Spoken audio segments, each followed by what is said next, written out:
বিবেক একজন খুব অদ্ভুত মানুষের সাথে দেখা করছিল। আরে আপনি চিন্তা করবেন না, আপনি আমাকে ভরসা করেছেন, আপনার কথা রেখেছেন, আমিও আপনার কথা পুরোপুরি রাখবো। পুলিশ যেন কোনোভাবে ধরতে না পারে। স্যার, আমার নাম পাপ্পান, আমাকে ভরসা করতে পারেন। বিশ্বাস আছে বলেই তোমাকে কাজটা দেওয়া হয়েছে। ব্যাস, এবার পাপ্পানের খেলা দেখুন। পাপ্পান, দেখুন, আপনি যা বলছেন তাতে আমাদের মনে হচ্ছে যে এই পাপ্পান কোনো আসামি ছিল, আর প্রত্যেক আসামিরই রেকর্ড আছে আমাদের কাছে। আপনি ওর ছবি দেখলে চিনতে পারবেন তো? হ্যাঁ স্যার। ঠিক আছে, তাহলে খুব তাড়াতাড়ি এই পাপ্পানের বিষয়ে আমরা জানতে পেরে যাব, আর ও কি করেছিল সেটাও।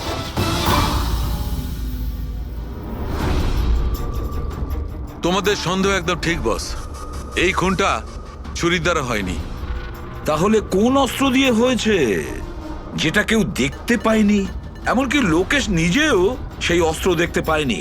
হ্যাঁ বস, অস্ত্র চোখে পড়েনি, আর আশ্চর্যের ব্যাপার হচ্ছে খুনিকেও কেউ দেখেনি। এটাই তো রহস্য স্যার, খুন হয়েছে, খুনিকে দেখাই যায়নি। আঘাত ছুরি দিয়ে করার মতো, কিন্তু ছুরি দিয়ে খুন হয়নি। ধাঁধা তো অবশ্যই অভিজিৎ, আর এই ধাঁধাকে সলভ করার জন্য তোমাদের সবাইকে অনেক পরিশ্রম করতে হবে। দেখো বস, আমরা তো আত্মায় বিশ্বাস করি না, কিন্তু সায়েন্সের দ্বারা অনেক কিছু করা সম্ভব। আমার মনে হচ্ছে কোনো মডার্ন সায়েন্সের টেকনোলজি এখানে ব্যবহার করা হয়েছে এই খুনে। হাইটেক খুনি। হাইটেকই হবে, না হলে না দেখতে পাওয়া খুনি লাইটস অফ করার কি দরকার?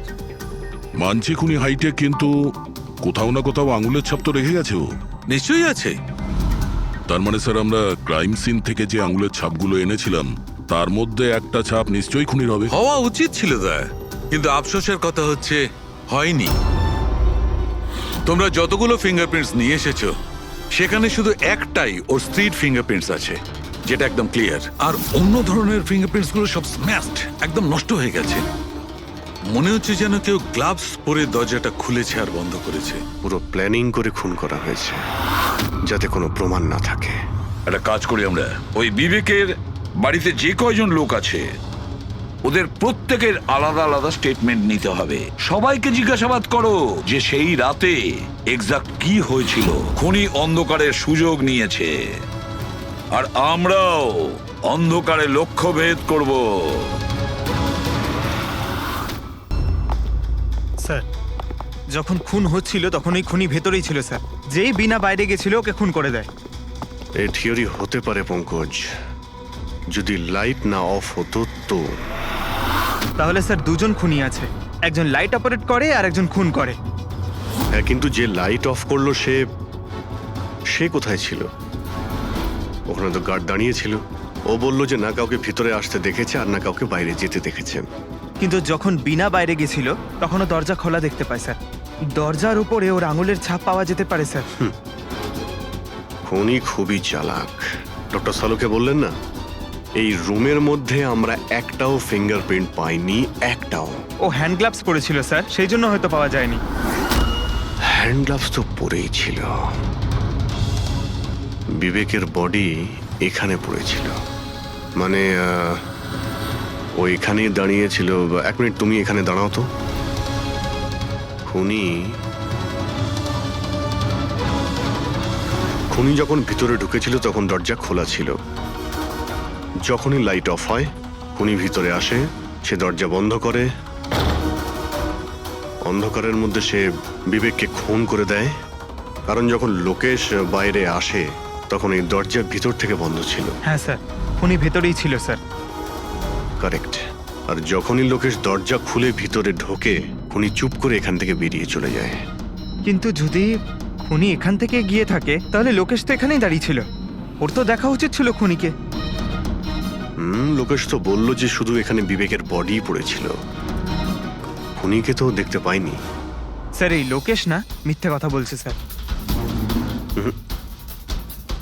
আমার তো মনে হচ্ছে না।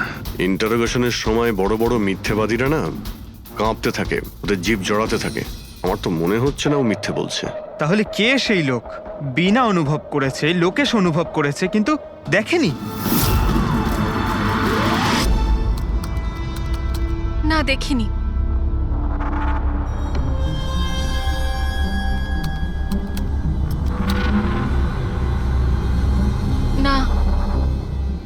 স্যার হ্যাঁ খুন হওয়ার আগে বিবেক যেই নাম্বারে ফোন করেছিল সেই নাম্বার একদিন আগে চুরি হয়ে গেছিল আর এখন সেটা আনঅ্যাভেলেবেল বলছে। আনঅ্যাভেলেবল? এটা নিশ্চয়ই পাপানের নাম্বার দয়া, এটা ওরই নাম্বার। কি জানতে পেরেছো ওর ব্যাপারে? স্যার পুরোবি ট্রেস করছে, ওর ক্রিমিনাল রেকর্ডও চেক করছে, খুব তাড়াতাড়ি আমরা পেয়ে যাব। এই যে এই সে স্যার, হ্যাঁ স্যার এই দেখুন, আমাদের রেকর্ডে তো অনেকই পাপ্পান আছে, কিন্তু ও যেরকম বলছে সেই অনুযায়ী এই একজনকেই পাওয়া গেছে। স্যার এটা ওই লোকটাই যাকে আমি বিবেকের সাথে দেখেছিলাম। আমাদের রেকর্ডের হিসাবে তো এই অপরাধী খুব সাংঘাতিক স্যার, খুনিও। আর বিবেক যদি একে টাকা দিয়ে থাকে তো নিশ্চয়ই ও খুন করেছে, আর এখনো বেলে বাইরে আছে, আর পুলিশ স্টেশনে হাজিরা দিতে যায় রোজ। কোন পুলিশ স্টেশনে যায় এই হাজিরা দেওয়ার জন্য?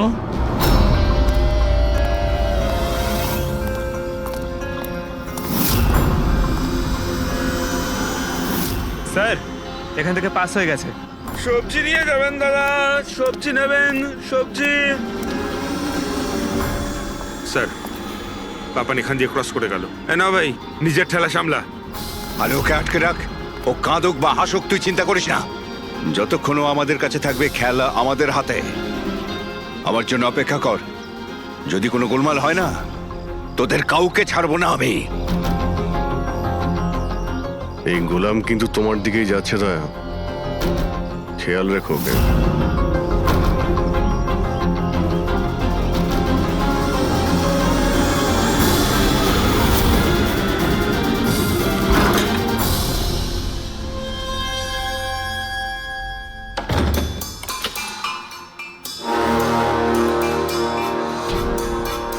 আমার ইনভিটেশনটা কেমন লাগলো ভরত স্যার? দেখুন, আপনারা যেই হন না কেন, আমাকে আর আমার ছেলেকে ছেড়ে দিন।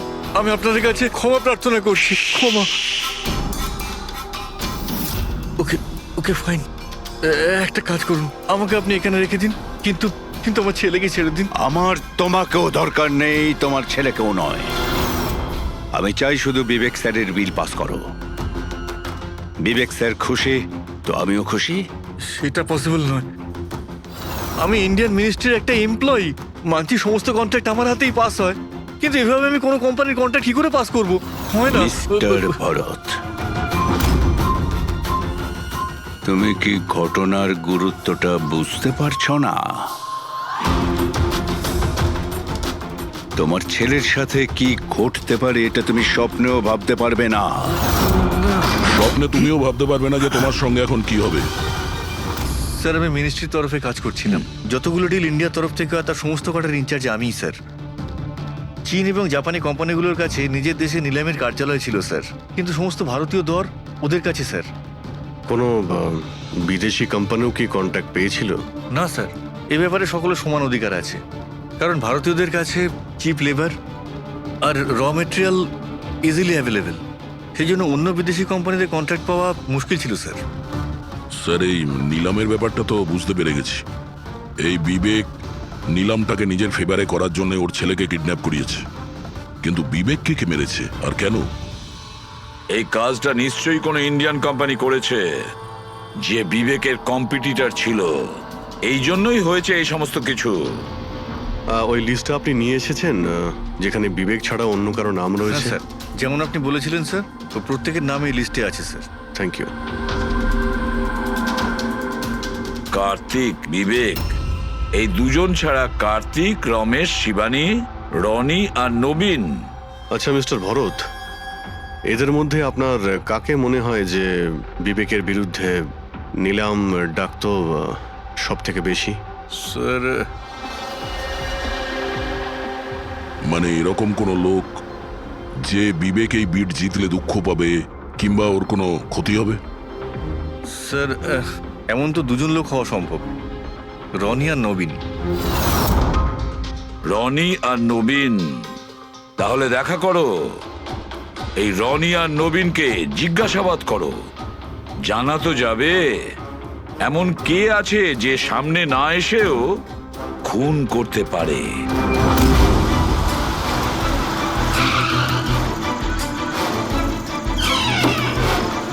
হ্যাঁ বলুন, কাকে দরকার? মিস্টার রনিকে বলো যে সিআইডি অফিসাররা এসেছেন।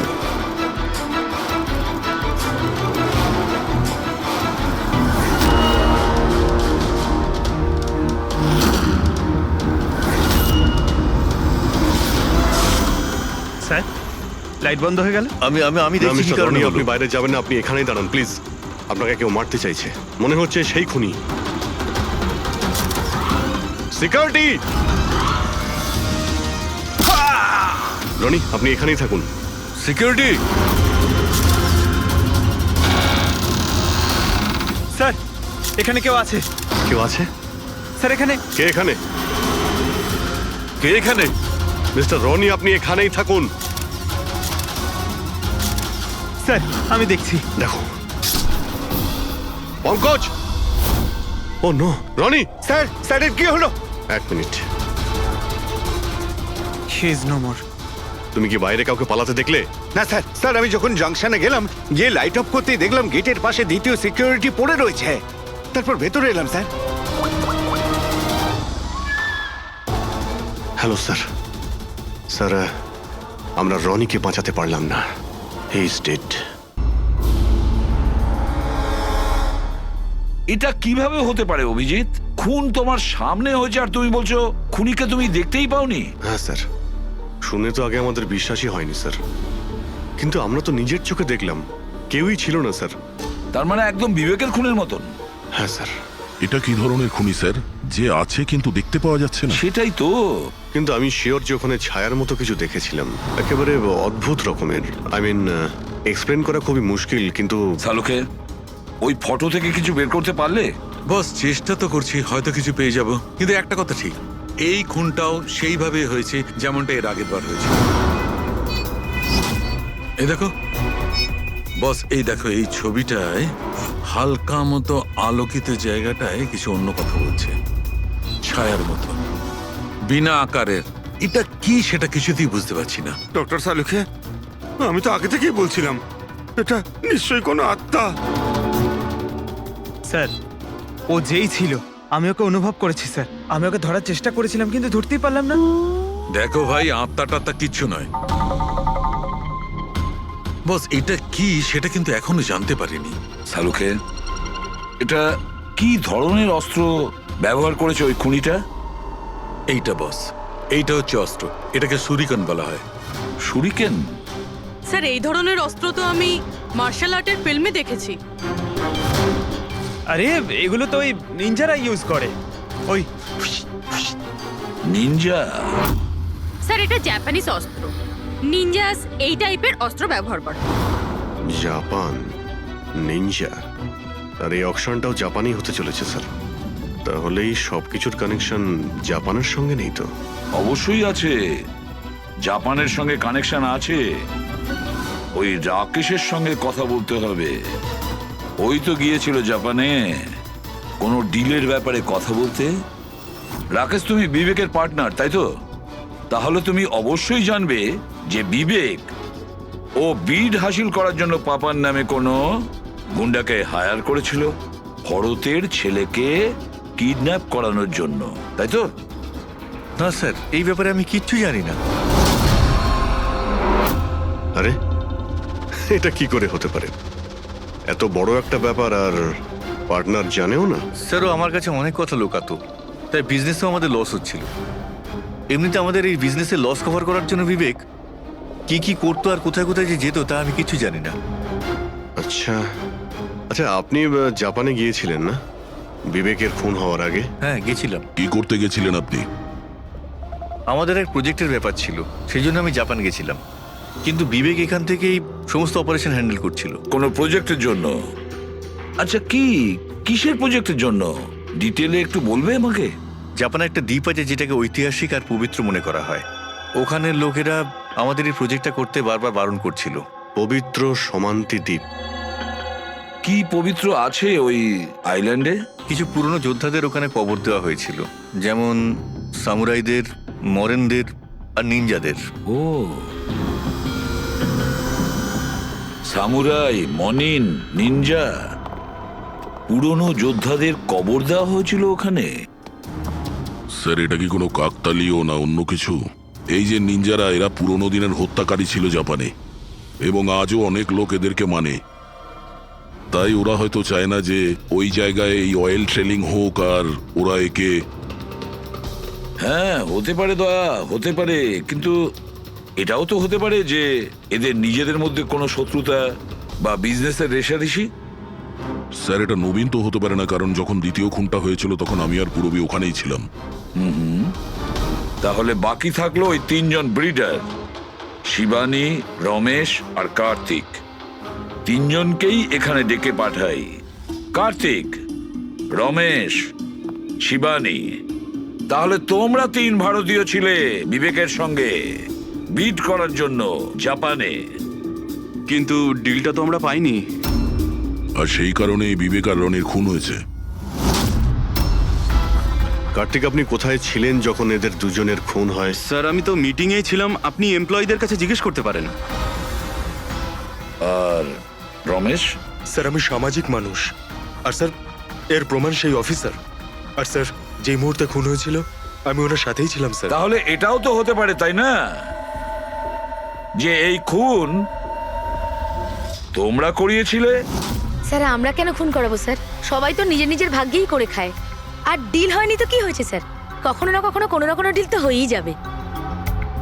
আচ্ছা শিবানী দেবী, আপনি কোথায় ছিলেন যখন এই খুনগুলো হয়? স্যার, আমি জাপানে গেছিলাম। আচ্ছা, কি করতে গেছিলেন আপনি জাপানে? স্যার, একটা প্রয়োজন পড়ে গেছিল। কি বললেন? তা সেটা কি শুনি? স্যার, কিছু বিদেশি কোম্পানি আমাদের ভারতীয় কোম্পানিগুলোর ব্যাপারে অপপ্রচার করছিল। সেই কারণে ভারতীয় কোম্পানিগুলোর চিন্তা বেশ বেড়ে গেছিল। তাই আমরা ওদের চিন্তা ওখানে দূর করতে গেছিলাম, আর এটা বলতে গেছিলাম যে ভারতীয় কোম্পানি সব থেকে বেস্ট। আর এমনিতেও স্যার আমরা বিটসগুলো উইথড্র করে নিয়েছি, তো আমরা কেন মারতে যাব? আর বিটস উইথড্র করার কোনো বিশেষ কারণ? স্যার, কারণ শুধু একটাই যে আমরা নিজেদের জীবনে এসে বাজে বাজে টেনশন চাই না। আর স্যার, আমরা কোনো রকমের রিস্ক নিতে চাই না।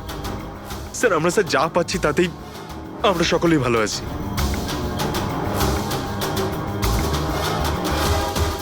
স্যার, এখন তো ওই নবীনই বাকি রইল। ও তোর ভিডিও এখনো ফেরত নেয়নি। তাহলে ওই আবার এইসব করেনি তো? তবে এটাও তো হতে পারে যে পরবর্তী শিকার নবীন নিজে। নবীন, তুমি ভিট কেন ক্যান্সেল করলে না যখন সবাই পিছিয়ে এলো? এভাবে কি করে আমি পিছিয়ে আসতে পারি? এই কন্ট্রাক্টটাতে পাওয়ার জন্য আমি কত বছর কষ্ট করেছি সেটা তুমি জানো। আমি ভেবেছিলাম যে এই কন্ট্রাক্টটা যদি আমি পেয়ে যেতাম তাহলে আমার পুরো জীবনটা চেঞ্জ হয়ে যেত। এখন তো বেঁচে থাকাটাই অসম্ভব হয়ে উঠেছে। তুমি বুঝতে কেন চাইছো না? তুমি চলে গেলে আমার কি হবে? ভয় পাওয়ার কোনো প্রয়োজন নেই, আমাদের কিচ্ছু হবে না। সিআইডির পুরো টিম আমাদের সাথে রয়েছে। আরে ওরা তো সিআইডি লোকের সামনেই মেরে চলে গেল। সিআইডির লোকেরা কি করলো? কিচ্ছু করতে পারলো না।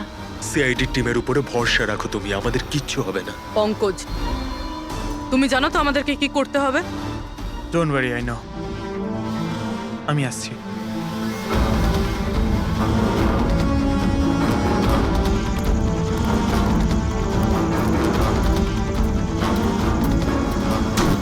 এটাই সেই জাংশন বক্স যার জন্য এত কিছু হচ্ছে।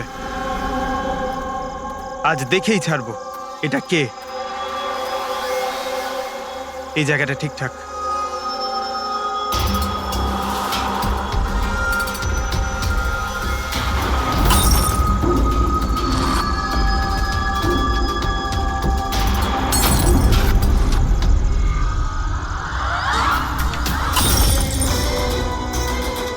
এই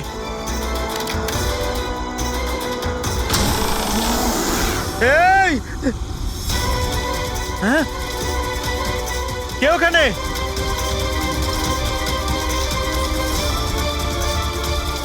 এই বেরিয়ে আয়।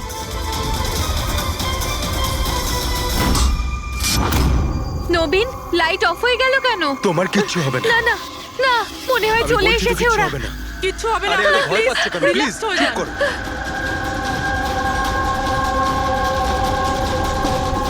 রিল্যাক্স হয়ে যান। সামনে এসো। ও তোমায় মেরে আরে ফেলবে। না, এই কে এখানে? কে?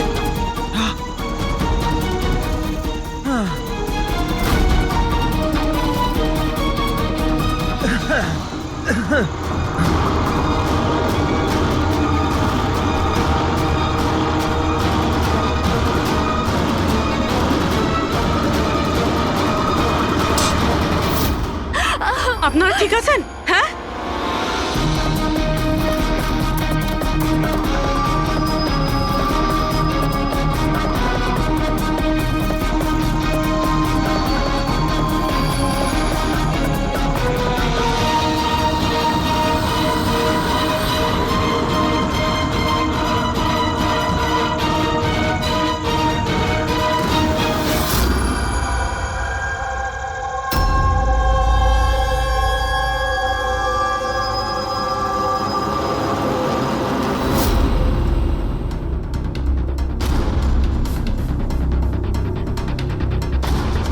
স্যার আমি ওখানে 6টা গুলি চালিয়েছিলাম। ওর মধ্যে থেকে 5টা গুলি তো পেয়ে গেছি, কিন্তু একটা গুলি নিশ্চয়ই খুনির গায়ে লেগেছে। একটা গুলি খুনির লেগেছিল? পুরবি, তুমি এতটা নিশ্চিত হয়ে কি করে বলছো যে খুনির গায়ে একটা গুলি লেগেছিল? আচ্ছা, ওখানে কি কোনো রক্তের দাগ পেয়েছিলে? না স্যার, রক্ত তো ছিল না ওখানে, কিন্তু গুলি লাগার আওয়াজ আমি পেয়েছি। আরে গুলি লাগলে তো রক্ত বের হবেই। বাড়ির মধ্যে না হোক, বাড়ির বাইরে কোথাও পেয়েছো? না স্যার, আমরা ভালোভাবে চেক করেছিলাম, ওখানে রক্ত ছিলই না। হতে পারে স্যার খুনি বুলেট প্রুফ ড্রেস পরেছিল। স্যার এটাও তো হতে পারে এই কালো টুকরোটা ওই বুলেট প্রুফ ভেস্টের টুকরো। সালুকে, এই কালো কাপড়ের টুকরো থেকে তুমি কিছু জানতে পারলে? না বস, এই কাপড়ের ওপরেও রক্তের কোনো চিহ্ন নেই। রক্ত ছাড়া অন্য কিছু তুমি কি পেয়েছো? হ্যাঁ, এই কাপড়টা এতটা কালো যে বিশ্বাসই হচ্ছে না। এর উপর থেকে কোনো ধরনের রিফ্লেকশন হতেই পারে না। রিফ্লেকশন হতে পারে না মানে এটা হচ্ছে ফ্রেডি, যে যখন তুমি কোনো জিনিসের ওপর আলো ফেলবে, ওই আলোটা একটু রিফ্লেক্ট করে তোমার চোখে আসবে। এর থেকেই জানা যায় যেটা কি জিনিস, এর রংটা কি, সবকিছু। কিন্তু এই কাপড়ের উপর তুমি যদি আলো ফেলো তো রিফ্লেক্ট হবে না। এই কাপড়ে লাইট মারলে এই কাপড়টা দেখতেই পাওয়া যায় না। আমি দেখাচ্ছি, এই দেখো, এইখানে আলোটা আছে। আমি এটাকে নিয়ে যাচ্ছি এই কাপড়টার উপর, আর এই দেখো লাইট ভ্যানিশ। মাই গড! মানে এই কাপড়টা পুরো আলোটা অ্যাবজর্ব করে নিয়েছে। আর এই দেখো, কাপড় থেকে যে বাইরে এলো আবার লাইটটা দেখা যাচ্ছে। অদ্ভুত, কাপড় পুরো লাইটটাকে অ্যাবজর্ব করে নেয়, দেখতেই পাওয়া যাচ্ছে না কাপড় আছে কি নেই। দেখো সালুকে, নবীনের খুব বিপদ। যা জানো তাড়াতাড়ি বলে ফেলো। বস, আমি জানি যে এটা কি, আর খুনটা কি করে হয়েছে।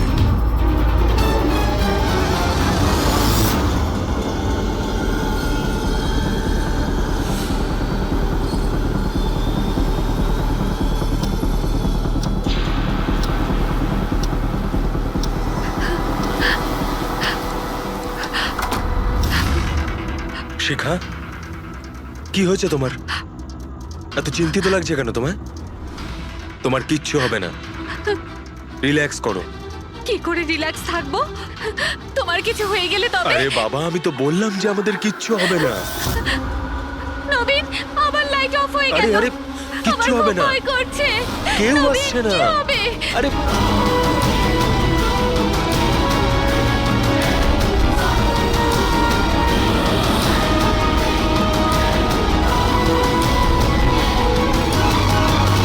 ব্যাস, খেলা শেষ।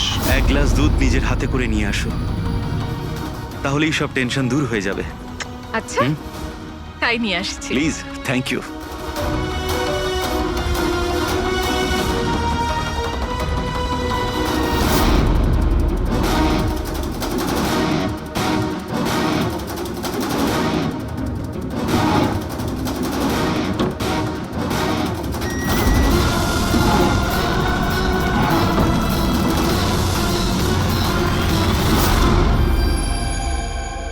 আমি ভাবতেও পারিনি যে কেউ আমাকেও ধরতে পারবে।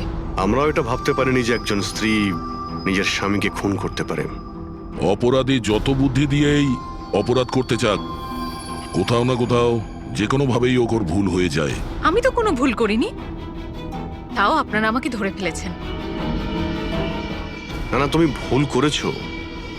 এই কাপড়টা পরে তুমি খুব বুদ্ধিমতীর মতো কাজ করেছো, কিন্তু এই কাপড়ের টুকরো আমরা জানালার মধ্যে পেয়ে যাই। আর জালনায় আটকে যাওয়া ওই কাপড় আমাদের কাছে প্রমাণ হয়ে গেছে, আর ওই কাপড়ের জন্যেই তুমি আমাদের হাতে ধরা পড়লে। আপনি কোন কাপড়ের কথা বলছেন স্যার?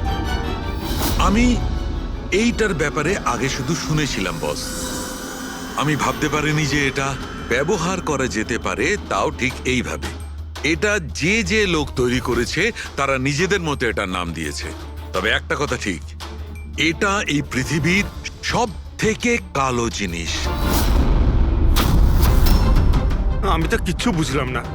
সোজা কথায় ব্যাপারটা হলো এই ফ্রেডি, যদি এই কাপড়ের কেউ স্যুট তৈরি করে পরে ফেলে, সেই লোকটাকে চোখে দেখা যাবে না ততক্ষণ পর্যন্ত, যতক্ষণ না ওর আশপাশের সমস্ত আলো এলিমিনেট না হয়ে যায়। ওকে দেখা যাবে না। আর যদি দেখা যায় তাহলে শুধু একটা আকার দেখা যাবে, একটা ছায়া, সেটাও কোনো রূপ ছাড়া। একটা 3D থেকে 2D তে বদলে যাওয়ার আরে প্রক্রিয়া। স্যার, কোনো তো লাইট আছে যাতে এটা দেখা যায়। এরকম কোনো আলো নেই, না ইনফ্রারেড লাইট, না ইউভি লাইট, না লাইট স্পেকট্রাম। অভিজিৎ, নবীনকে বলো যে ওই বিড যেন উইথড্র না করে, আর এই ইনফরমেশন সব জায়গায় ছড়িয়ে দাও। স্যার, এই খবরটা রটে গেলে আবারও অ্যাটাক হতে পারে। এটাই তো আমি চাই পুরবি, এটাই তো আমি চেয়েছি। এই ব্ল্যাক ফেব্রিক লাইটকে অ্যাবজর্ব করে নেয়, কিন্তু হিটকে অ্যাবজর্ব করে না। হিটকে তো রিফ্লেক্ট করবেই। আমরা খুনিকে ধরবো থার্মাল ভিশন দিয়ে।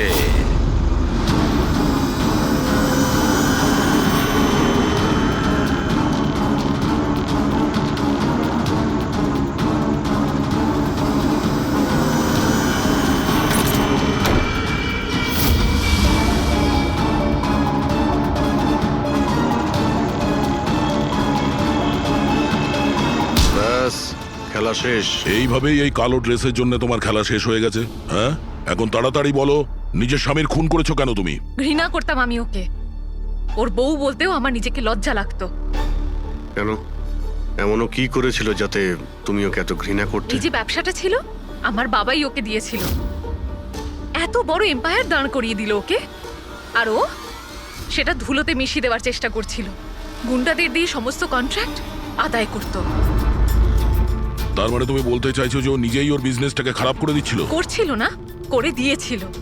আমার ফ্যামিলি ব্যাংকারাপসির মধ্যে পড়ে গেছিল।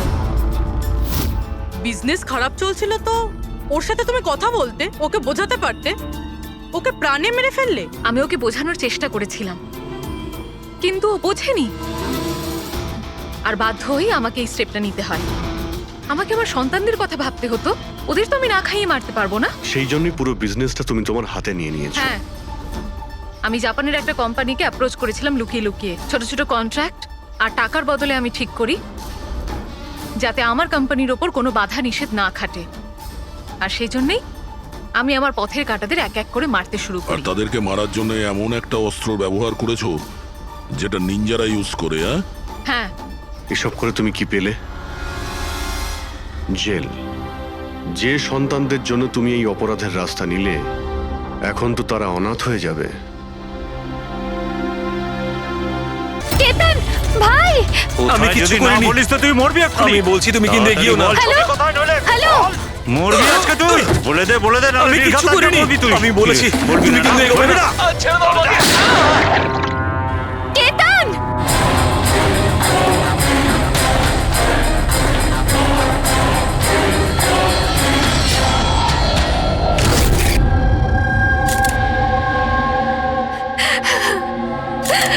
আপনি প্লিজ বসুন, সামলান নিজেকে।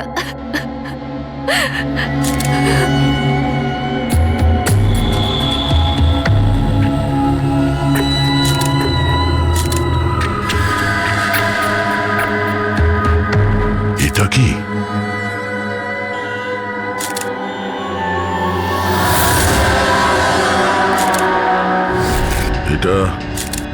কারোর জুতোর থেকে এসছে মনে হচ্ছে। কিন্তু স্যার ওই কেতনের জুতো তো পরিষ্কার, স্টুডিওর ফ্লোরেও এরকম দাগ কোথাও নেই। একটু স্টেপারটা দাও তো।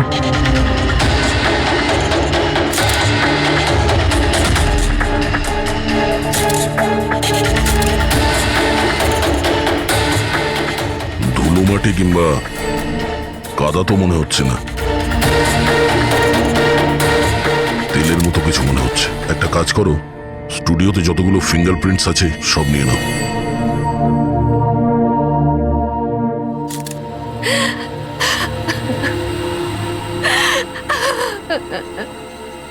মায়াদেবী, আমি জানি যে এই সময়টা ঠিক নয় জিজ্ঞাসা করার জন্যে, কিন্তু তবুও আপনাকে ডিস্টার্ব করছি। একটু ভালো করে মনে করে বলুন, আপনি পুরো ঘটনাটা ফোনে শুনেছেন?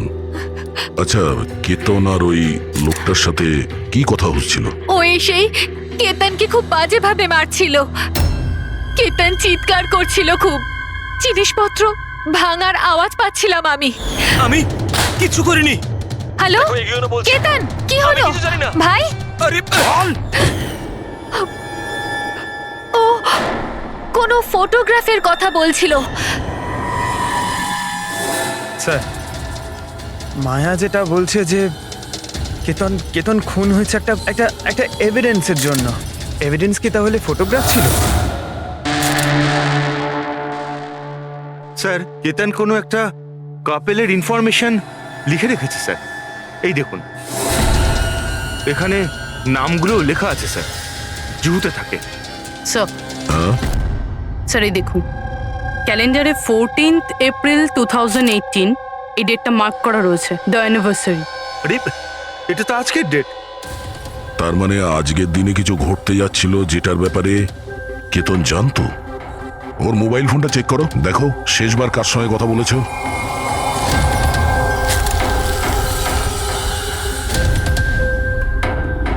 স্যার, টিম ক্রাফট ওয়ার্কারদের সঙ্গে কথা বলেছিল সন্ধে 8:30টায়।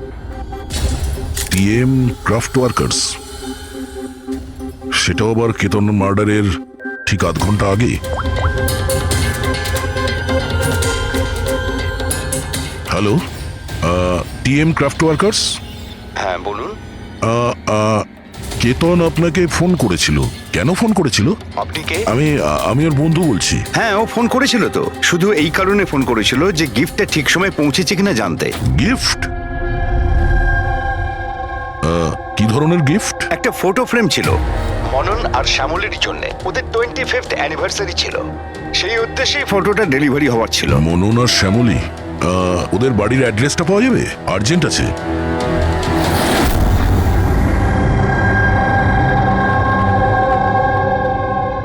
এই ফটোটা এটা কে কে পাঠিয়েছে?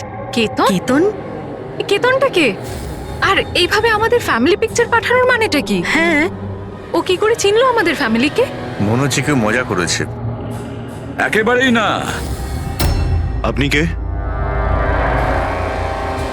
সিআইডি। সিআইডি? কেতন নামের একজন বিখ্যাত ফটোগ্রাফার ছিলেন যাকে খুন করা হয়েছে। এই ফটোর কারণে। কিন্তু স্যার, একটা ছবির জন্য কেউ কাউকে কেন মার্ডার করতে যাবে? কিন্তু স্যার, আমরা তো কোনো কেতন নামের লোককে চিনিই না। কেতনকে আপনি চেনেন না, তাহলে ও আপনাদের ফটো আপনাদেরকে কেন পাঠিয়েছে? জানি না। কিন্তু এরকম ফটো তো আমরা কখনো তুলিনি। আর না এমন দেওয়াল আমাদের বাড়িতে আছে। স্যার, আমি তো কোনোদিনও দেখিনি। আর দেখুন না স্যার, এটা নকল ফটোগ্রাফ মনে হচ্ছে। আপনারা নিজেরাই দেখুন, এখানে দিদি আছে, জামাইবাবু আছে, কিন্তু এই চেয়ারটা ফাঁকা। এটার কি মানে বলুন তো? হ্যাঁ স্যার, আমাদের মনে হচ্ছে কেউ ভুল উদ্দেশ্যে ফটো বানিয়ে আমাদেরকে পাঠিয়ে দিয়েছে। ভুল করে পাঠায়নি, জেনে শুনে পাঠিয়েছে আপনাদের। আর সেটাও নিজের জীবনের বলিদান দিয়ে। স্যার, হয়তো কেউ মননের ফ্যামিলিকে মার্ডারের কেসে ফাঁসানোর জন্য এমনটা করেছে। আচ্ছা, আপনি কে? উনি হলেন আমাদের ফ্যামিলি ফ্রেন্ড মিস্টার বিক্রম। আচ্ছা, আপনাদের ফ্যামিলি ফ্রেন্ড। স্যার, এতে একটা মেসেজও আছে, শি ইজ হাইডিং, সেভ হার। হয়তো কেতন আপনাদের কাউকে খোঁজার জন্য বলেছেন। খুঁজে বার করার জন্য?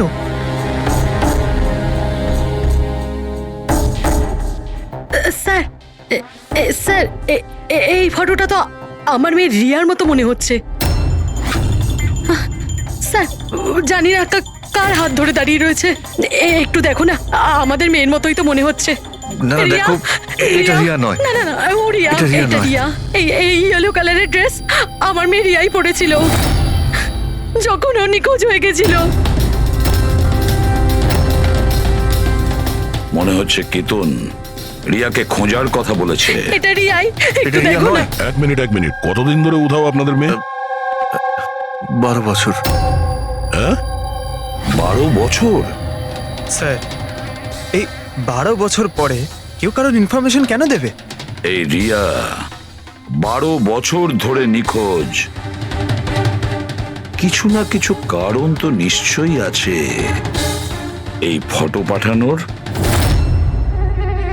স্যার কোনো কারণ নেই, এটা শুধুমাত্র একটা কোইন্সিডেন্স। আর 12 বছর পরে হঠাৎ করে রিয়ার ইনফরমেশন কোথা থেকে পেলো? হ্যাঁ স্যার দেখুন, এটা রিয়া হতেই পারে না। রিয়ার মৃত্যু 12 বছর আগে হয়েছে। এটা রিয়া কি করে হতে পারে? এটা রিয়াই, দেখো না মনন, এটা আমাদের মেয়ে দিদি, রিয়া। কি এই ছবির পেছনে পড়ে আছিস? দেখো, এটা চল রিয়া চল নয়। আমার সাথে চল, সামলা নিজেকে। আরে এটা নেভার কিছু নিয়ে এসো তাড়াতাড়ি।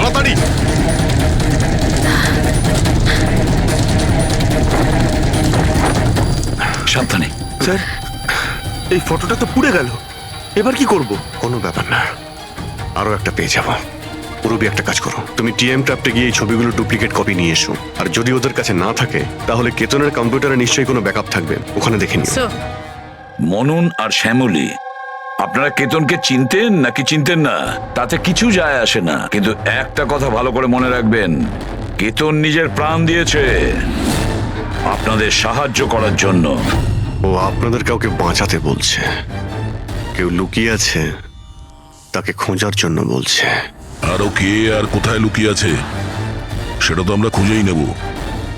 একটা কথা ভালো করে মনে রাখবেন, যতজন লোক এখানে আছেন তাদের মধ্যে কেউ শহর ছেড়ে যাবেন না যতদিন না আমাদের তদন্ত শেষ হচ্ছে। আমরা আপনাদের সবাইকে সন্দেহ করছি, সবাইকে। 1 মিনিটের জন্য মনন, শ্যামলী, আয়েশা আর বিহান এদের নকল ছবিটাকে এক পাশে রেখে এবার ওদের পেছনে যে দেওয়াল আছে সেটার উপর কনসেন্ট্রেট করতে হবে, এই ফ্রেমগুলো আর তার উপরে লেখা নাম্বারগুলোতে। এবার শ্যামলী ইশারা করেছিল এই ফ্রেমের ওপরে, 3 নম্বর ফ্রেমের ওপরে। হলুদ রঙের ফ্রক পরেছিল আর কারোর হাত ধরেছিল এই বাচ্চা মেয়েটি। শ্যামলীর কথা শুনে মনে হলো স্যার ফটোতে এই মেয়েটা ওর হারিয়ে যাওয়া মেয়েই রিয়া। আর তারপরেই message, she is hiding, save হার। কিন্তু স্যার বিক্রম তো বারবার বলছিল যে রিয়া মারা গেছে। হতে পারে এই মেসেজটা রিয়ার বিষয়ই, হতে পারে ও এখনো বেঁচে আছে। নিশ্চয়ই হতে পারে পুরবি, নিশ্চয়ই হতে পারে, কিন্তু কেতন এটাই বলতে চেয়েছিল এদেরকে, মানে মননের ফ্যামিলিকে, যে হয়তো রিয়া বেঁচে আছে আর ওর হেল্পের প্রয়োজন। কিন্তু স্যার ওর এত পরিশ্রম করার কি দরকার ছিল? সরাসরি ফোন করতে পারতো আর বলে দিত যা বলার আছে রিয়াকে নিয়ে, অথবা পুলিশকেও ইনফর্ম করতে পারতো। স্যার হতে পারে ওকে কেউ ভয় দেখিয়েছে, তাই তো বাধ্য হয়ে ও এটা করেছে। কেতন তো তার কর্তব্য করেছে আর আমরা তার পরিশ্রমকে ব্যর্থ হতে দেব না। পুরবি একটা কাজ করো, এই পুরো ফটোগ্রাফটা কোনো ভালো ফটো ল্যাবে নিয়ে যাও, আর এই পেছনে টাঙানো যে ছোট ছোট ফটো ফ্রেম আছে না সেগুলোকেও ভালো করে চেক করো। আর এটা যে দেখছো যে পেছনের ওয়াল, এটা আবার ফটোশপে বানানো হয়নি তো? আর রিয়ার নিখোঁজ হওয়ার এফআইআর এর কপি আমাদের চাই। কেতন মননের ফ্যামিলিকে তো নিশ্চয়ই চিনতো না, তাহলে অবভিয়াসলি রিয়াকেও ও চিনতো না। তাহলে ও মননের ফ্যামিলিকে এই ইনফরমেশন কেন দিল আর এভাবে কেন দিল? স্যার কেতনের খুনি নিশ্চয়ই রিয়ার ফ্যামিলির সঙ্গে যুক্ত আছে। এই সব কটা লোকের ফোন রেকর্ড চেক করো ফেডরিক, আর তার সাথে কেতনেরও ফোন রেকর্ড। আরো একটা কথা, মননের ফ্যামিলির ওপর কড়া নজর রাখো, আর তার সাথে ওর যে বন্ধু আছে না বিক্রম, ওর ওপরও দেখো এরা কোথায় কোথায় যায়, কার কার সঙ্গে দেখা করে, কি কি করে। প্রতিটা বিষয়ের ওপর নজর রাখো, প্রতিটা পদক্ষেপের ওপর নজর রাখো। ওই কেতনের সঙ্গে যে কয়জন লোক কাজ করতো তাদের সঙ্গে দেখা করতে হবে। আপনারা দুজনে তো কেতনকে খুব ভালোভাবে চিনতেন, তাহলে ও কোনোদিন আপনাদের বলেছে কোনো ছোট বাচ্চার ব্যাপারে, জুহুর একটা ফ্যামিলির ব্যাপারে, ওর ফ্যামিলির পোর্ট্রেটের ব্যাপারে? আগে না স্যার, আমাকে এইসব ব্যাপারে কিচ্ছু বলেনি। আচ্ছা, কেতন কি শুধু আপনার জন্যই কাজ করতো নাকি আরো অন্য কিছু করতো, মানে অন্য কারোর জন্য ছবি তুলতো? কেতন আমার জন্য ফ্যাশন ফটোগ্রাফি করতো, পাশাপাশি অন্যান্য বড় হাউসেও এক্সক্লুসিভ ক্যাটালগ শুট করতো। মায়া, আপনি তো কেতনের বোন, তাহলে আপনি তো জানবেন যে ও কার কার সঙ্গে মেলামেশা করতো। স্যার, কেতন খুব রিজার্ভ থাকতো, সব সময় কাজ করতো, আর ওর বন্ধুর সংখ্যাও কম ছিল। স্যার, ইদানিং কেতন একটা ইন্টারন্যাশনাল এক্সিবিশনের জন্য অ্যাসাইনমেন্ট পেয়েছিল, যে কারণে মুম্বাইয়ের গলি গলিতে ঘুরে ঘুরে ও স্ট্রিট ফটোগ্রাফি করে বেড়াতো। ওই ছবিগুলো কি আমরা দেখতে পারি? হ্যাঁ স্যার।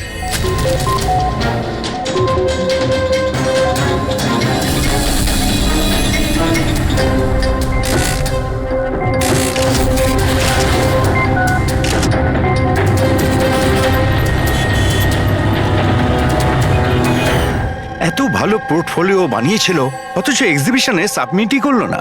কেমন দুশ্চিন্তায় পড়ে গিয়েছিল।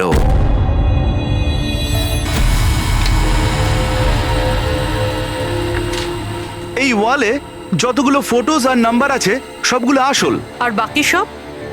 যে এটা তৈরি করেছে সে শুধু এই ওয়ালেরই ওপরে ফ্যামিলির লোকেদের ফটো রেখেছে, এই খালি চেয়ারটার সাথে, যাতে এরকম মনে হয় যে ফ্যামিলির লোকেরা এই ওয়ালের সামনে দাঁড়িয়ে ফটো তুলেছে। হ্যাঁ, কিন্তু এই দেওয়ালটা একেবারে আসল, একজন এক্সপার্ট ইন্টেরিয়র ডেকোরেটরের কাজ।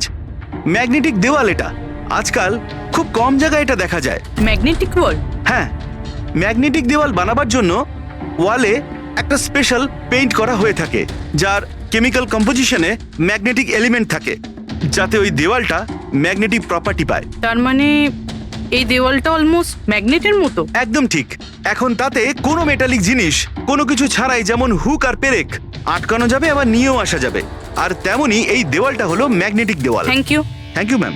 মুম্বাইয়ের অলিতে গলিতে ঘুরে ঘুরে ছবি তুলতো, নিশ্চয়ই ওখানে ঘোরার সময়ও রিয়ার ব্যাপারে কোনো ক্লু পেয়েছিল, এখানকারই কোনো গলিতে।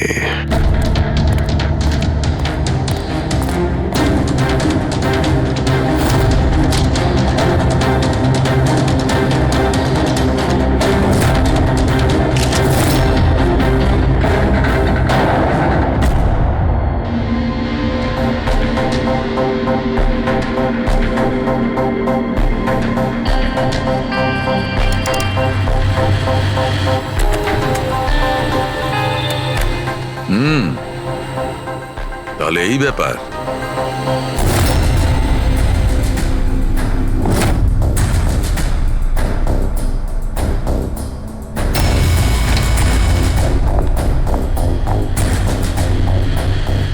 স্যার, এখানে দেখুন।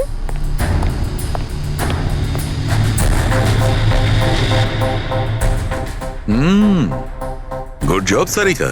Thank you. বলো সালুকে, কি পেলে? বস, একটা দারুণ জিনিস পেয়েছি। দয়া, তোমার মনে আছে তুমি আমাকে কিছু ওই চকচকে জিনিস দিয়েছিলে, যেটা তুমি ক্রাইম স্পটে পেয়েছিলে, মনে আছে? স্যার, এটা ওখানে ক্রাইম সিন থেকে পাওয়া গেছে। এটা মাটি কিংবা কাদা তো মনে হচ্ছে না, হতে পারে কোনো অয়েল কিংবা গ্রিস। তুমি একদম ঠিক ভেবেছিলে দয়া, ওটা গ্রিসই ছিল। বস, আমি ওই পদার্থটার মধ্যে গ্রিসের চিহ্ন পেয়েছি, আর ওই গ্রিসটা এত পুরনো যে এখন ও ওর কেমিক্যাল কম্পোজিশনই বদলে ফেলতে চলেছে। এক মিনিট সালুকে, পুরনো মানে কত বছরের পুরনো? অ্যাকচুয়ালি বস, যে জায়গা থেকে এই গ্রিসের কৌটোটা পাওয়া গেছে সেই জায়গাটা অনেক দিন আগে নিশ্চয়ই বন্ধ হয়ে গেছে। আর স্যার, কেতনের নাকের ফ্লুইডস থেকে আমি এই অ্যাক্রিলিক, নাইলন, পলিয়েস্টার, পলিপ্রপিলিন এইসব জিনিসের ট্রেসেস পেয়েছি। আর ওর লাংসেও এই সেম জিনিস পাওয়া গেছে, fabric fibres. Nylon, polyester, olefin, acrylic. দয়া, এই সব জিনিসগুলো তো ফেব্রিকের সঙ্গে রিলেটেড, কিন্তু এ তো একজন ফটোগ্রাফার ছিল, এর কি সম্পর্ক ছিল এই জিনিসগুলোর সঙ্গে? হ্যাঁ স্যার, যেখানে থাকে সেই বাড়ির আশেপাশে কোনো ফ্যাক্টরিও নেই, তাহলে ওই কাপড়ের টুকরোটা ওর লাংসে কি করে প্রবেশ করলো? হতে পারে এরকম কোনো জায়গায় ও যাওয়া আসা করতো। হ্যাঁ বস, কোনো ফ্যাক্টরি, কারখানা, মিল। আর বারবার যায় স্যার, তবেই এটা পসিবল। আর বারবার যেত কেতন এইরকম কোনো জায়গায়, কিন্তু কেন, কিসের জন্য? স্যার, শ্যামলী ডিপ্রেশনে চলে গেছে, ও বাড়ি থেকে বাইরেই বেরোচ্ছে না। আর বিক্রম? বিক্রম আর বিহান প্রায় দেখা করে। জানি না ওদের মধ্যে কি নিয়ে যেন একটা ঝগড়া হয়। আর এই বিহান গিয়ে উকিলদের সাথে দেখা করে। উকিলদের সাথে? হ্যাঁ স্যার। আর আয়েশা ওর এক বান্ধবীর সাথে দেখা করতে যায়, কিন্তু ওর এই যে এই বান্ধবীটি ওর থেকে বয়স অনেক বড়। আমার মনে হয় না ওনার এই কেসের সাথে কোনো সম্পর্ক আছে। আর এই যে মনন না, কেতনের সম্পর্কে জানার প্রচুর চেষ্টা করে যাচ্ছে। আচ্ছা আচ্ছা, ফেডরিকো যে ফোন কল রেকর্ডগুলো ট্র্যাক করেছিলে তাতে কি জানা গেছে? কিচ্ছু জানতে পারিনি স্যার। ওদের যে রেজিস্টার্ড মোবাইল নাম্বারগুলো, তার থেকে কিচ্ছু পাইনি। স্যার। হ্যাঁ, ফটোগ্রাফসের প্রিন্ট বার করেছো? হ্যাঁ স্যার। স্যার, যেরকম আমি ফোনে বলেছিলাম ওই দেওয়ালটা আসল স্যার। ম্যাগনেটিক ওয়াল? হ্যাঁ স্যার। স্যার, কেতন এই সব ছবিগুলো ওই ওয়ালে লাগিয়ে এই ছবিটা তুলেছে, আর তারপরে ওই ফ্যামিলি ফটোটা ফটোশপ করে দিয়েছে। স্যার, এই ওয়ালের খোঁজ করতে বেশি সময় লাগবে না, ইন্টেরিয়ার ডিজাইনারের কাজ। আর এই ওয়ালে মেটালিক ডিজিট লাগানো আছে স্যার। তাহলে এবারে এই সমস্ত ফটোগ্রাফস আর্কিটেক্ট আর ডিজাইনারদের অফিসে পাঠিয়ে দাও, তখনই জানা যাবে কে এই ম্যাগনেটিক ওয়াল তৈরি করেছে।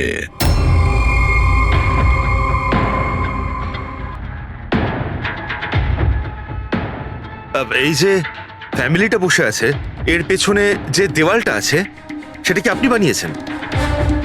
না স্যার, একজন এনআরআই ইন্টেরিয়ার ডিজাইনার আছে, ও নিজের বোল্ড আর ক্রিয়েটিভ ডিজাইন নিয়ে খুব ফেমাস। হতে পারে ওই এটা বানিয়েছে। অফকোর্স এটা আমারই ডিজাইন করা। ম্যাজিক লাইফ অ্যাডব্লবসের জন্য ডিজাইন করেছি এটা আমি। ইটস এ ম্যাগনেটিক ওয়াল। এই সমস্ত নাম্বার ম্যাগনেটিক ম্যাটেরিয়ালের উপর, যেটা বিনা কোনো হুক বা পেরেক ছাড়াই আমরা আটকাতে পারি আর খুলতেও পারি। কিন্তু কিন্তু কিন্তু আমার ডিজাইনের মতে তো এই সমস্ত নাম্বার সিরিয়াল ওয়াইজ ছিল, যেমন 1 2 3 4 5 6 7 8 9 10। হ্যাঁ, কিন্তু ম্যাম এতে তো নাম্বার 1320678 এটা কেন হলো? হ্যাঁ স্যার, হয়তো এটা কেতনই করেছে, কিন্তু কিন্তু এই ওয়ালের ছবি কেন তুলেছিল? এটা তো এখন ম্যাজিক লাইভ অ্যাড ল্যাবের লোকেরাই বলবে। স্যার, এটাই সেই ওয়াল যেখানে আপনি ছবিগুলো দেখিয়েছিলেন? হ্যাঁ স্যার, ওয়ালে ফটোর যে অ্যাকচুয়াল নাম্বার রয়েছে ওটা এটাই ছিল স্যার। ফটোজের মধ্যে যা চেঞ্জেস হয়েছে সেটা কেতনই করেছে স্যার। কেতন, এই নাম্বারগুলো অর্ডারে ছিল তাই না? তুমি শুধু 320 এইসব নাম্বারগুলো বদল করে তাদের তলায় স্পেসিফিক ফটোজ কেন লাগিয়ে দিয়েছো? কিছু না, আসলে পাজলস বানাচ্ছিলাম। নাম্বার স্যার, ফ্রেমসগুলোকে একসাথে করে একটা ইন্টারন্যাশনাল এক্সিবিশন রয়েছে, সেটার জন্য।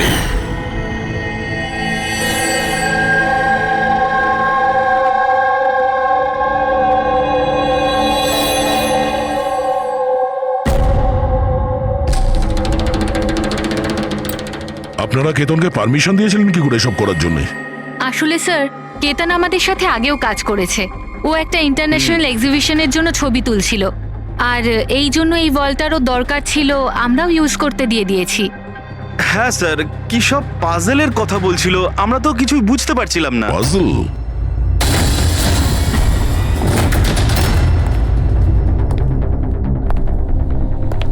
এই নাম্বারগুলো তো পাজলের। ওই পোর্ট্রেটে 3206 ছিল, আর ওর নিচে যে ফটোগ্রাফসগুলো আছে, আচ্ছা ওগুলোই পাজল নয় তো? হতে পারে কেতন আমাদের ওই ফটোগ্রাফের দ্বারা রিয়ার গল্প শোনাতে চেয়েছিল।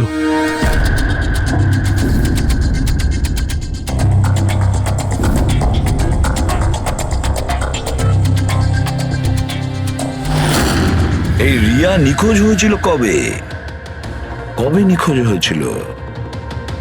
রিয়ার মিসিং এর এফআইআর এর কপি আছে না? হ্যাঁ স্যার। স্যার ওর এই কেসের সঙ্গে কি কানেকশন? ওই কেসটা তো স্যার অনেক বছর আগে বন্ধ হয়ে গেছে, কিন্তু জানি না কেন দয়া, আমার মনে হচ্ছে রিয়ার এফআইআর এর সঙ্গে হয়তো আমাদের কেস সলভ করার জন্য কোনো সূত্র পেতে পারি। FIR 82217 in Mumbai PS.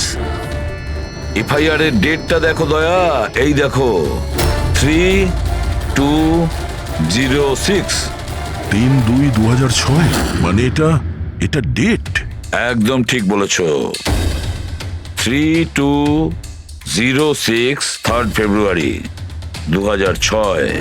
দিদি ভরসা রাখো। জানি না আমার মেয়ে কি অবস্থায় আছে। আপনারা মজা করছেন না তো?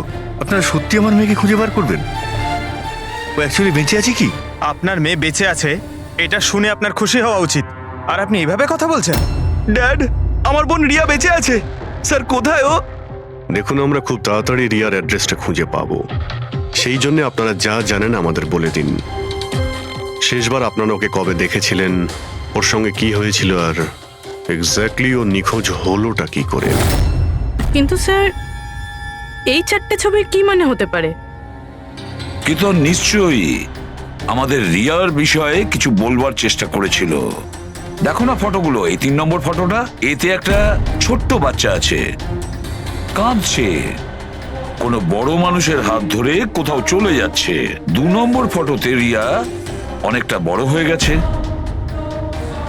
এমন জালের পিছনে রয়েছে, মনে হচ্ছে কেউ ওকে জালের মধ্যে বন্দি করে রেখেছে। এই 3য় ছবি, এটাতেও মনে হচ্ছে যেন কেউ ওকে বন্দি করে রেখেছে। আর স্যার, এই যে শেষের ফটোটায় কেউ ওকে জড়িয়ে ধরেছে আর পিঠে ছুরি মারতে যাচ্ছে। স্যার এমন মনে হচ্ছে যে কেতন এই ফটোগ্রাফের দ্বারা রিয়ার গল্প বলছে। এক্স্যাক্টলি। দেখো, রিয়া ছেলেবেলায় কিডন্যাপ হয়েছে, তারপরে ওকে বন্দি করা হয়েছে, আর তারপরে ও যখন 18 বছরের হয়েছে তখন ওকে শেকলে বেঁধে রাখা হয়েছে, আর তারপরে ও এমন কাউকে পেয়েছে যে ওকেই মারার প্ল্যান করছে। এমন কেউ যাকে রিয়া বিশ্বাস করে। তার মানে স্যার, কেতন একদম বুঝে শুনে মডেলদের এমন ছবি বানিয়েছে যাতে সত্যিটা সামনে চলে আসে। সেই কারণেও কেতনকে রাস্তা থেকে সরিয়ে দিয়েছে। রিয়া বাকি বাচ্চাদের মতো নর্মাল ছিল না। ওর স্বভাব ওর বয়সের বাচ্চাদের তুলনায় অনেক আলাদা ছিল। এই জন্য সব সময় ওর ওষুধের প্রয়োজন পড়তো। যখন ও ওষুধ খেত না, ওর মাথা ওর কন্ট্রোলে থাকতো না। ও যা ইচ্ছে করতে পারতো।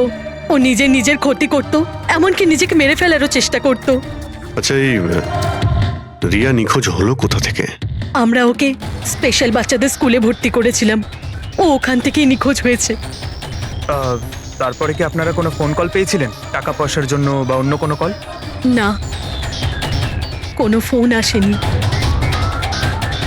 হ্যাঁ, কিন্তু পরে আমরা জানতে পারলাম যে হসপিটাল থেকে ওর মেডিকেল ফাইলটা পাওয়া যাচ্ছে না। ফাইল উদা হয়ে গিয়েছিল মানে? কেউ এরকম কেন করতে যাবে, আর তাও এমন মেয়ের যার মানসিক অবস্থা খুবই খারাপ? সেটাই তো আমি বলছি। আরে, যার মানসিক পরিকাঠামো এত দুর্বল, সে মেয়েটা 12 বছর বাঁচতে পারে কি করে? আরে সমস্যা ছিল। এটা আপনি কি করে বলতে পারছেন? লজ্জা করে না আপনার? মেয়ে হয়ও আপনার। দেখুন, একটা ব্যাপার তো আমি বুঝতে পেরে গেছি, যদি রিয়াকে পাওয়াও যায় তাতে আপনি খুব একটা খুশি হবেন না। কিন্তু আমরা ওকে খুঁজেই ছাড়বো, যে কোনো মূল্যে।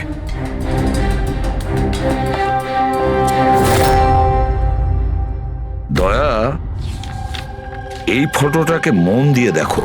দেখো, রিয়া বড় হয়ে গেছে, 18 বছর বয়স হয়েছে ওর, কিন্তু ওর পায়ে শেকল পরানো আছে। স্যার, এই পেছনে জানলা কার্পেট দেখা যাচ্ছে। দা, মনে পড়ছে সারিকা কি বলেছিল? কেতনের নাকের ফ্লুইডস থেকে আমি এই অ্যাক্রিলিক, নাইলন, পলিয়েস্টার, পলিপ্রপলিন এইসব জিনিসের ট্রেসেস পেয়েছি। এই সব কটা জিনিস ফেব্রিকের সঙ্গে রিলেটেড, কার্পেটের সাথে।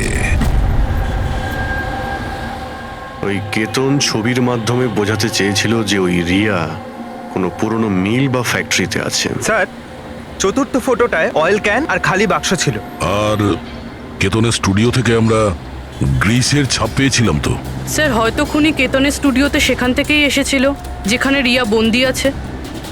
তৃতীয় ছবিতে ওই কার্পেটের গলি আর চতুর্থ ছবিতে ওই ফ্যাক্টরি। স্যার এই দুটো জায়গা পাশাপাশিই হবে।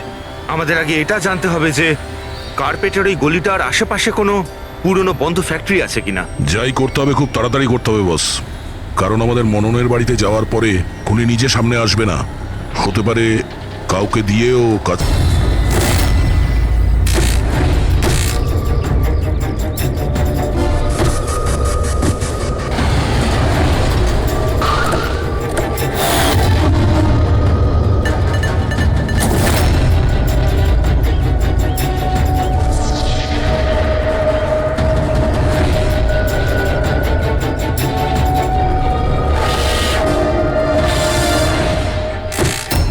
হ্যাঁ, ইনি আমাকে টাকা দিয়েছিলেন আমার ফটো তোলার জন্য। দুদিনের জন্য এসেছিলেন। তৃতীয় দিন দেখলাম মনে হলো কারোর পিছু নিচ্ছেন উনি।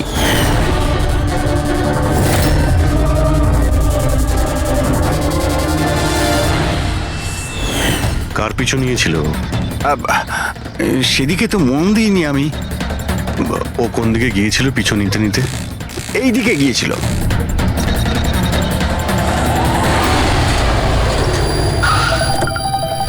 হ্যাঁ পৌঁছে গেছি আমি, হ্যাঁ চিন্তা করো না, বেঁচে ফিরবে না ও আজকে।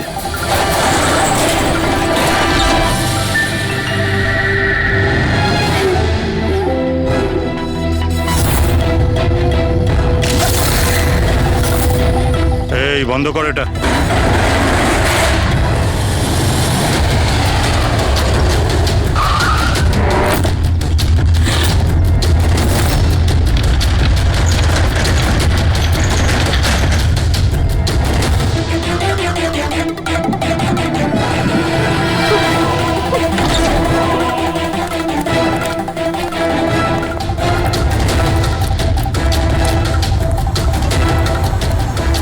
আর কোনো উপায় নেই, বাচ্চাটাকে আমাদের মারতেই হবে। বাচ্চাটার বডিটা এখান থেকে হাফিস করার পর এই পুরো জায়গাটাকে আগুন লাগিয়ে পুড়িয়ে শেষ করে দিবি, যাতে এখান থেকে কেউ কোনো প্রমাণ না পায়। এখানে তো কিছু পেলাম না, চলো অন্য কোথাও গিয়ে দেখি।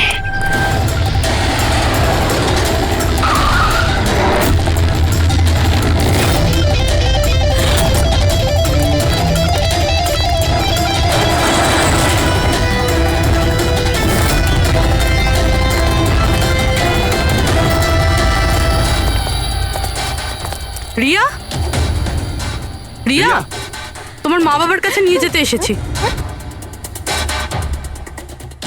চলো। দাঁড়াও,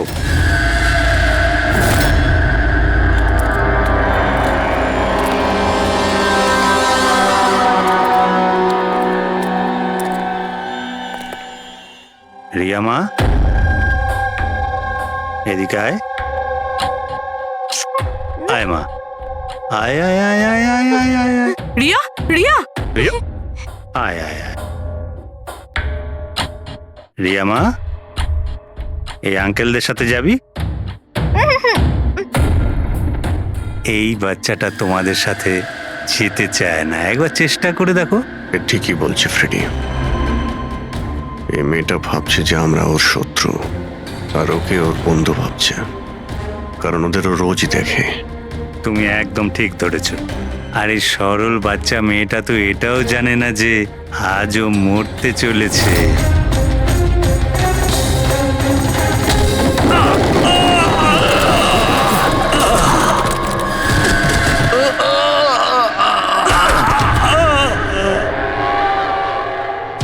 কে তোরা?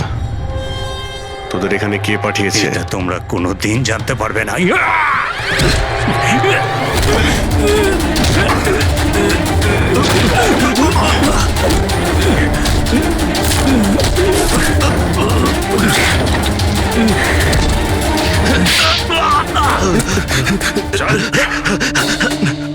এ তো গেছে দেখছি। তোদের কে পাঠিয়েছে? হ্যাঁ স্যার আমি কিছু জানি না স্যার, ওই সব কিছু জানতো স্যার। যে জানতো সে তো মারা গেছে। এবার কি করে জানতে পারবো স্যার কে পাঠিয়েছিল এদের? রিয়া তো প্রচন্ড ভয় পেয়ে আছে, ও কিছু বলতেও পারবে না। রিয়া বলতে পারে না, কিন্তু চিনতে তো পারে। মানে মানে রিয়া এই খুনিকে চিনতে পেরেছে। কেন? কারণ ও ওকে রোজ দেখতো, ওকে সব সময় দেখতো। ওর মনে হয়েছিল যে এ ওর নিজের কেউ, সেই জন্যই ওর সঙ্গে যাবার জন্য রাজি ছিল। তাহলে রিয়া হয়তো তাকে নিশ্চয়ই চিনবে যে এখানে ওকে 12 বছর ধরে বন্দি করে রেখেছে, যে ওর সঙ্গে রোজ কথা বলে, আর যে ওকে মারার জন্য এই গুন্ডাদের এখানে পাঠিয়েছে। এবার রিয়াই বলবে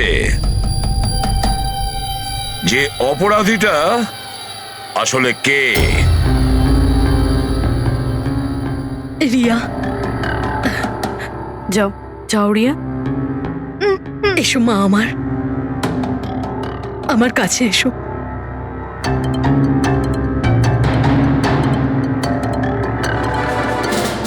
রিয়া,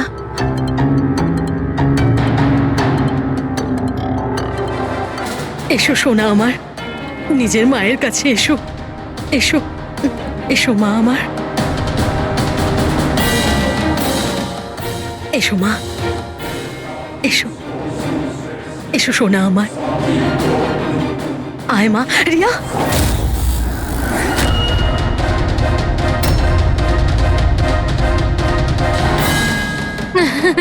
এ তো অবাক কাণ্ড শ্যামলী দেবী।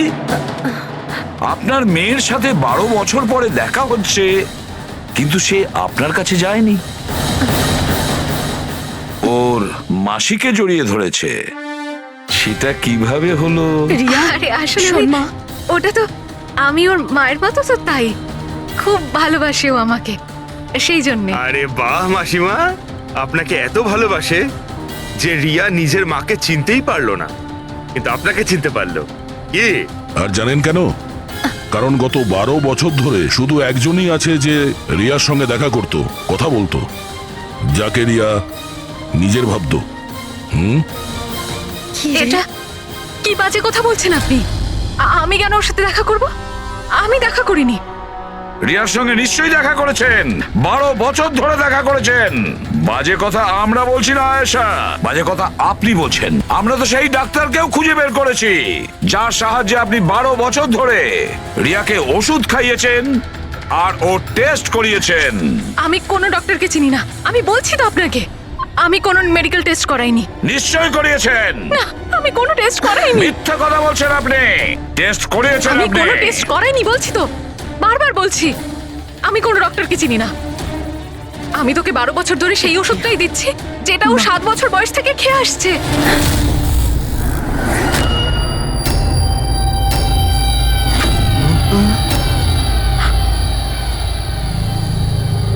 এসে গেলেন না?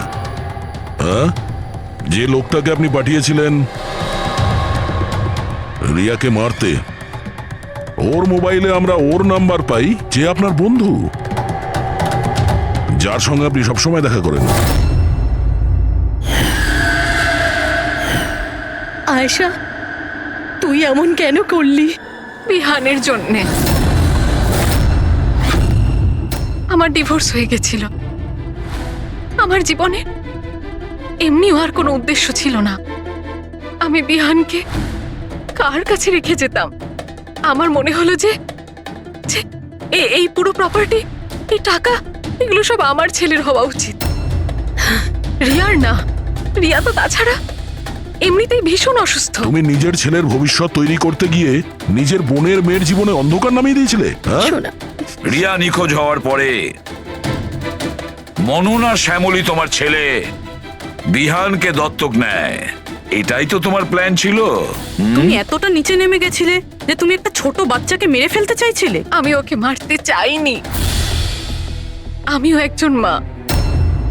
বিশ্বাস করুন আমার, আমি রিয়াকে আঘাত করতে চাইনি। খুব চেষ্টা করেছি আমি ওকে সামলানোর, কিন্তু সামলাতে পারেননি, আর সেই কারণেই আপনি রিয়াকে মারার পরিকল্পনা করেন। এই কেতন মাঝখানে কি করে এলো? আর ও রিয়ার ব্যাপারে কি করে জানলো? কেতনের সাথে আমার অ্যাফেয়ার চলছিল। ও আমার থেকে বয়সে ছোট ছিল ঠিকই, কিন্তু আমি ওকে খুব সাহায্য করতাম। অনেকবার আমি ওকে টাকাও দিয়েছি ওর কাজের জন্য। শুধু বয়ফ্রেন্ড ছিল? ও তো তোমাকে মন থেকে ভালোবেসেছে। সেটা কি ওর দোষ ছিল? ও তোমার বয়ফ্রেন্ড ছিল, তাহলে ওকে তুমি মারলে কেন? হ্যাঁ, ওই কার্পেটের গলিতে একদিন ফটোশুট করছিল, হঠাৎ ও আমাকে দেখে ফেলে, আর আমার পিছু নিতে নিতে ও রিয়া পর্যন্ত পৌঁছে যায়। আমি ওকে খুব ভয় দেখাই, খুব হুমকি দিই, এমনকি এটাও বলি যে আমি ওর ক্যারিয়ার ধ্বংস করে দেব। কিন্তু না, বোধহয় ওর মধ্যে মানবিকতা জাগছিল, সেই জন্যে ওকে শেষ করে দিতেই হলো। বাহ, দারুণ কাজ করেছেন। কিরকম মা আপনি! 12 বছর ধরে একটা নিষ্পাপ শিশুকে তার মা বাবার থেকে দূরে রেখেছেন। কি পেলেন আপনি? হ্যাঁ, ভুলে গিয়েছিলেন আপনি যে দেরি করে হলেও সত্যিটা সামনে আসবেই। নিজের স্বার্থ সিদ্ধির জন্য বড় অপরাধ করেছেন আপনি। আইন আপনাকে কোনোদিন ক্ষমা করবে না। কঠোর থেকে কঠোরতম শাস্তি হবে আপনার, কঠোরতম শাস্তি। কে এখানে? কাউকে দেখতে পেলে? রনি, আপনি এখানেই থাকুন। সিকিউরিটি লাইট অন করো। স্যার আমি বাইরে দেখছি। পঙ্কজ,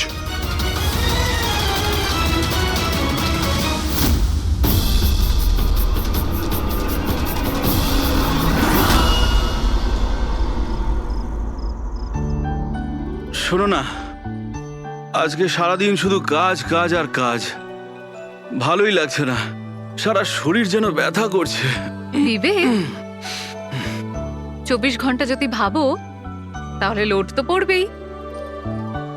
যখন এত বড় বিজনেস করছি তাহলে তো ভাবতেই হবে, তাই না? একটু ভেবেচিন্তে কাজ করলে মাথায় একটু চাপটা তো কম পড়বে। আরে এটা কোনো বাচ্চাদের খেলা নয় যে হাতে তুড়ি দিলেই কাজ হয়ে যাবে আর তুড়ি দিলেই কাজ শেষ হয়ে যাবে, বুঝতে পারছো? ঠিক আছে, একটা কাজ করি, আমি লোকেশকে ডেকে দিই, ও তোমাকে ভালো করে মালিশ করে দেবে। হ্যাঁ, মালিশ নয়, আমার জন্য শুধু 1 গ্লাস গরম গরম দুধ নিয়ে আসো, যাতে সব টেনশন দূর হয়ে যায়। আচ্ছা, তাই নিয়ে আসছি। Please, thank you.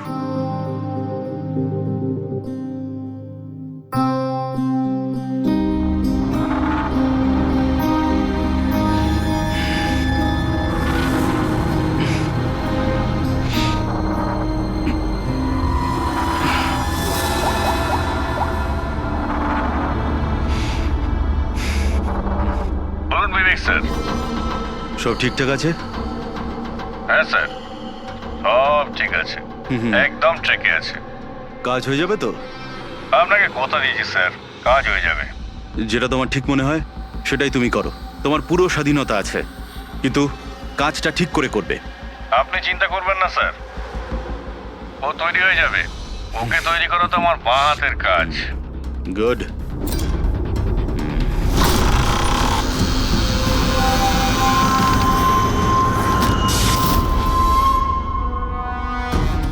এই লাইটের আবার কি হলো? কি গো, কোথায় গেলে তুমি? কি হলো, কথা বলছো না কেন? হঠাৎ করে লোডশেডিং কেন হলো? লোকেশ, বিনা, কে কে এখানে? বিনা, মজা করো না কিন্তু। দেখো, আমি কিন্তু অন্ধকার ভয় পাই না। বিবেক স্যার, বিবেক স্যার, স্যার কোথায় আপনি? লোকেশ, বিনা, লোকেশ তাড়াতাড়ি আসো, রুমের মধ্যে কেউ আছে। বিবেক স্যার, দরজাটা খুলুন স্যার। বিবেক স্যার, বিবেক স্যার,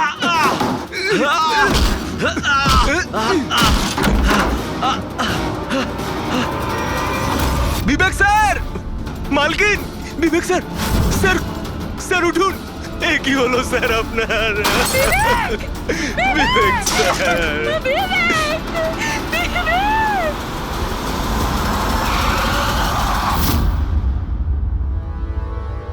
স্যার মনে হচ্ছে বেশ কয়েকবার ছুরি চালানো হয়েছে। এই দেখুন, কেটে যাওয়ার আর ছুরি গেঁথে যাওয়ার চিহ্ন রয়েছে। আঘাতের চিহ্ন দেখে তো মনে হচ্ছে এটা ছুরির আঘাত নয়, অন্য কিছু দিয়ে খুন করা হয়েছে।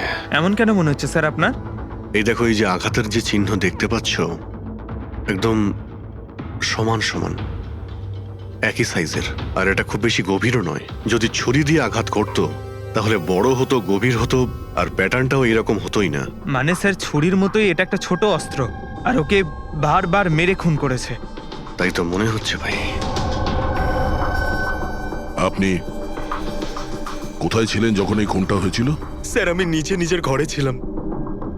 যখন স্যারের গলার আওয়াজ পেলাম তখন ছুটে ওপরে এলাম।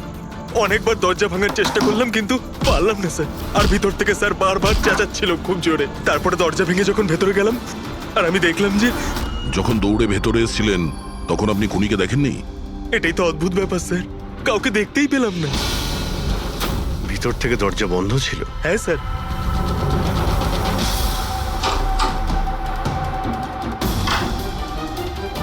তুমি যখন ভিতরে এলে তখন তখন এখানে লাইট ছিল? স্যার ওই সময় কারেন্ট ছিল না।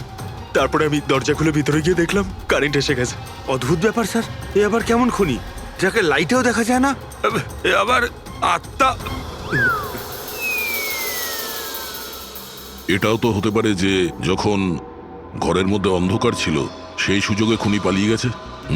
স্যার এটা কোনোভাবেই সম্ভব না স্যার। যদি খুনি অন্ধকারের মধ্যে দরজার বাইরে যেত তাহলে আমি দেখতে পেতাম, কাউকে দেখতে পাইনি স্যার। এখান থেকে বাইরে যাওয়ার তো আর কোনো রাস্তা দেখতেও পাচ্ছি না। সেটাই তো, রুম থেকে বাইরে বেরোনোর একটাই রাস্তা, সেটা হলো এই দরজাটা। দরজা ভেতর থেকে বন্ধ ছিল আর লোকে সেই দরজাটাকে খুলেছে, আর ও তো এসে খুনিকে দেখেনি। অদ্ভুত ব্যাপার।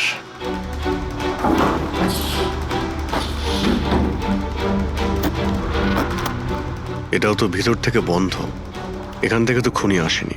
তাহলে খুনি এলো কোথা থেকে? আর বাইরে যাওয়ার সময় কেউ দেখেও নি। স্যার আমার ঠাকুমা একটা ভূতের গল্প শোনাতেন। পঙ্কজ, এক তো এটা কোনো গল্প নয়, সত্যি, আর এটা ভূতের নয়। স্যার এটা বাস্তব, কিন্তু ভুতুরেই তো।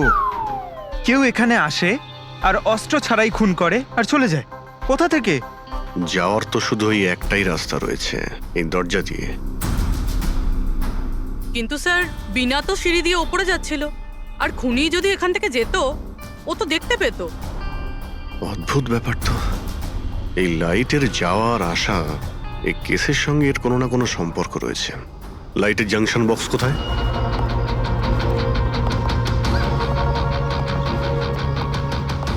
স্যার এটাই সেই বক্সটা।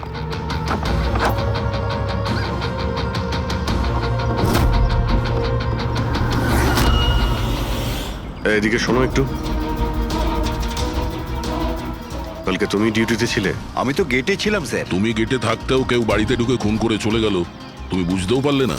দেখুন স্যার, আমি ডিউটিতে অ্যালার্ট থাকি, কেউ ভেতরেও আসেনি, কেউ বাইরেও যায়। অ্যালার্ট? তাহলে খুনি হাওয়াতে ভেসে এলো আর হাওয়াতেই উড়ে গেল? হ্যাঁ, এই লাইট সুইচ অফ করেছিল কে এখান থেকে? জানি না স্যার, হঠাৎই অফ হয়ে গেল। আমি ভেবেছিলাম ফিউজ উড়ে গেছে। আচ্ছা, কোনো স্পার্ক ফাক হয়েছিল এই জাংশন বক্সে? না স্যার, কোনো স্পার্ক হয়নি, কারেন্ট চলে গেল। আর যখন এই লাইট চলে গেল আমি জাংশন বক্সে এলাম, দেখলাম বাকি সব ঘরে লাইট রয়েছে, আমাদের ঘরেই নেই। দেখলাম জাংশন বক্স খোলা, এখানকার সুইচ অফ হয়েছিল। আমি অন করলাম স্যার, আর যখনই অন করলাম লাইট চলে এলো। কেউ তো এসেছিল এখানে, যেই বক্সের তারগুলোকে কেটে দিয়েছে। বিবেকের বউ বিনা, ওর কাছেও জিজ্ঞাসা করে নি।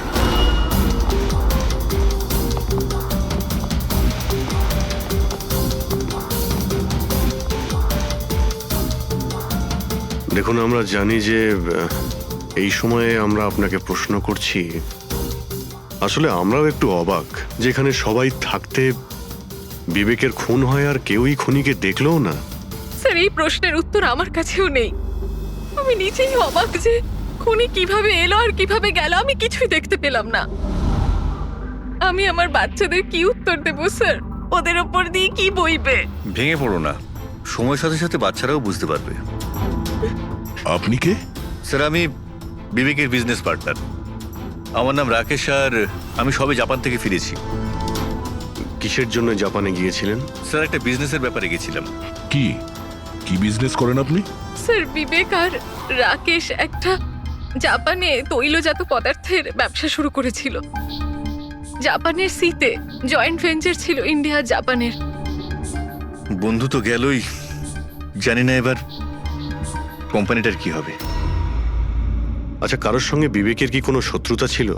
বা গত কয়েকদিনের মধ্যে ও কি কোনো স্ট্রেসে ছিল, কোনো হুমকি দেওয়া ফোন বা ওরকম কিছু? না স্যার, কখনো এইরকম এই হুমকি বা এমন কিছু ও বলেনি, কিন্তু স্যার জাপানের ডিলটা নিয়ে ও খুব টেনশনে ছিল। কি ধরনের টেনশন? ডিলটা হবে না হবে না। কিন্তু স্যার আরো একটা ব্যাপার, কি? স্যার কিছুদিন আগে